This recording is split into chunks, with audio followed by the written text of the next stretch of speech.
So today, Nvidia announced the 40 series cards. We got all the details that we could possibly need on whether or not we're going to purchase this card. And they look really good based on what Jensen had to say. But this is a quick video to explain why you might want to wait. So let's have a look at the website. So you can go in, you can see all the details of this quad slot card, this behemoth of a founder's edition. Uh, it sounds great. Sounds like they've got a lot of potential. They got a good idea of what they're going to do. They've got their next gen tensor cores, their next gen of a lot of things. We'll go through that in just a second. But there's something that doesn't quite add up. So let's look at this.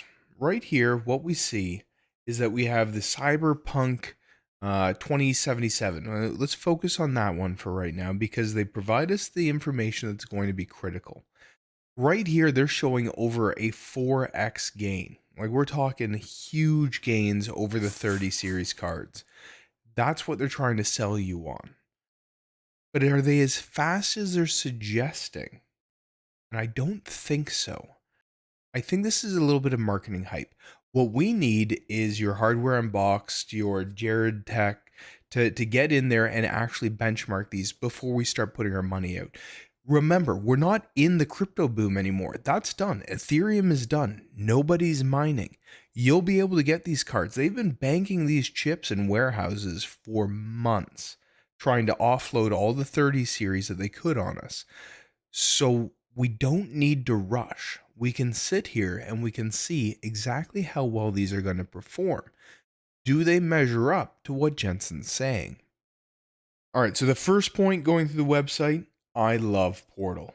And it looks like I'm already, this is on my wish list. I'm waiting for this to come out. This looks phenomenal. Ray traced Portal. Yes, sign me up. This is one of the best games that's ever been made. It's fun, it's funny, it's clever, it's unique, it's all these things. It redefined the genre. And look at this, the way the companion cube looks, everything about this is just gorgeous. If you watch some of the videos, you see like this orb go flying by, this power orb, and it just lights up as it goes by. And even these little portal definer things, like you get these tiny shadows. It looks incredible. Can't wait. But you don't need a 40 series for that. You don't need it. This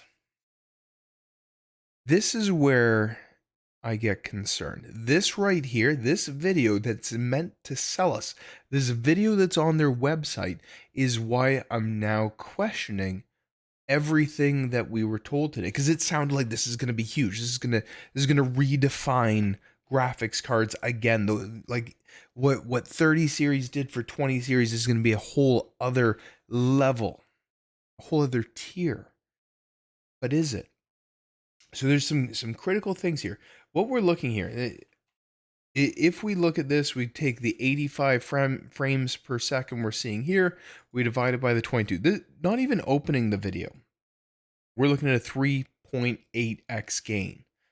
So we're going to hit play. We're going to let this play through.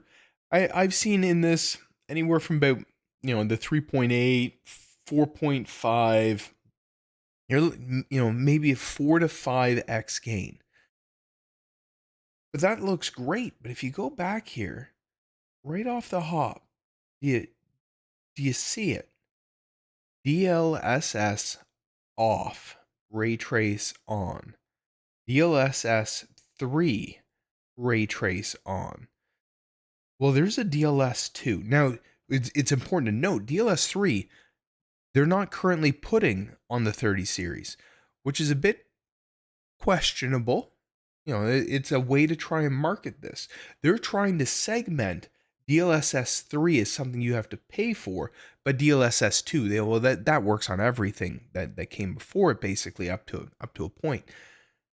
Well, you're getting your 4 or 5x gain right there from DLSS. Forget about whether or not it's a 40 series card. Now, if you go back and look, it's still going to be a strong gain. I have no doubt. This will be a faster card. There's way more tensor cores and ray trace cores and it's, different generations. We'll go through that in a second. It is faster, but the 2 to 4 times that they're talking about might not materialize. So don't place your orders yet. Get the independent third-party reviews. Let's see what Linus says. Let's see what Hardware Unbox says. Let's see what Jared says. Let's see what Jay says and Gamers Next. Let's see what the big dogs have to say that are independent and have no horse in the race. Don't buy it based on Jensen. Continuing through, okay, NVIDIA Studio, NVIDIA Encoder, NVIDIA Broadcast, NVIDIA Omniverse. These things work on 30 series. You don't need it to be here. I'm using NVIDIA Broadcast right now. That's what this whole background removal is. You don't need 40 series for it. You can get that with 20 series, I don't know, maybe 10 series. It goes back a while. So that's not a sales pitch for this generation. We get down here. Now keep in mind, 40 series and 30 series, it looks like at least initially, they're going to live in the same environment. 40 series, you get your 4090, your 4080, your other 4080, and then you go into the 30 series, your 3090, your 3080, your 3070, your 3060. So this is supposed to be the next tier, but it's tacked onto the 30 series, the low end. This is why EVGA is pissed, because they just tried to market these huge cards. They bought a ton of them. And now they're not going to be worth it because these cards are cheaper and, well, cheaper and faster basically than they were supposed to be, or that we had experienced through the crypto mining boom. So where are you if you made a 3090 Ti? A 3090 Ti is not worth it anymore. The 3090 Ti Kingpin I have, what was the point in buying that? I may as well have just kept a 3090 Kingpin and waited for the 40 series to come out. Even though there won't be a Kingpin, I'm not at all bitter. Okay, now let's get into the details, the nitty gritty. What really separates a 40 series from a 30 series? So you've got your Ada Lovelace architecture versus Ampere. We're going to forget the rest. Right now, we're just going to look at those two. So 2 times FP32. Yep, same. Ray trace cores, Gen 3 versus Gen 2. You're getting an improvement. That's to be expected. That's one of their big techs. Tensor cores, Gen 4 versus Gen 3. You're going to get your better AI processing. It's probably where the DLSS 3.0 comes in. At least that's what they want us to believe. There's a lot of times where Jensen's not entirely honest with us.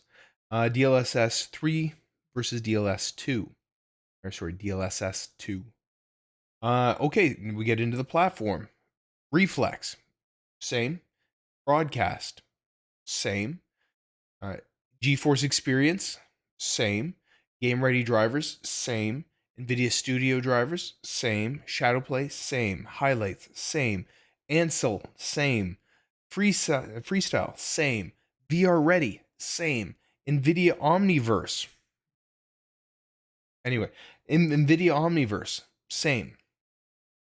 Okay, not a lot of value there. The NVIDIA NVAC encoder, Gen 7 versus Gen 8. I guarantee you're not going to notice a huge difference. Again, let's wait to see what the independent guys have to say about this. Let's see what Gamers Nexus comes back with. Hardware Unbox, Jared, etc.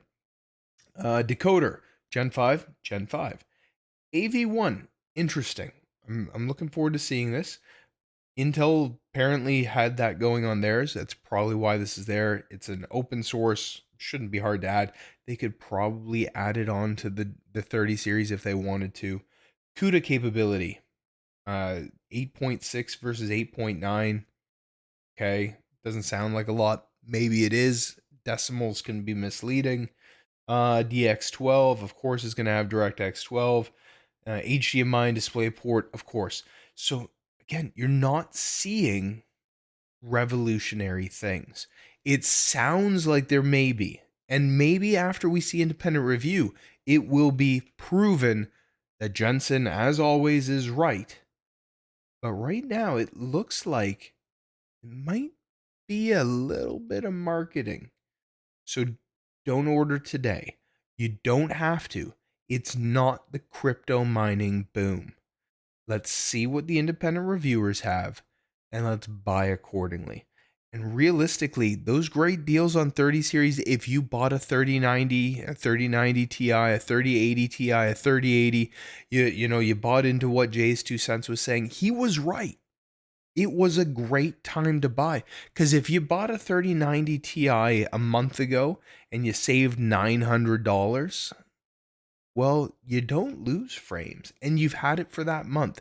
And then it's going to be another almost month before you'll get one of these. So you had 2 months of enjoying it. It's tech. It goes fast. Enjoy it. And if you can get a great deal on the top end 30 series in the next couple of weeks, that's not a bad thing. These things aren't cheap. The price for the 4090 is $1,600 US dollars MSRP, and you're going to see that. You got time. Get the reviews. Make an educated choice. Thanks for watching. Hope you like, share, subscribe, do all the things, and we'll have you back soon. I'm going to have some comments on the EVGA getting out of the market, and hopefully we'll get all that posted soon. Thanks. Take care. You go home now!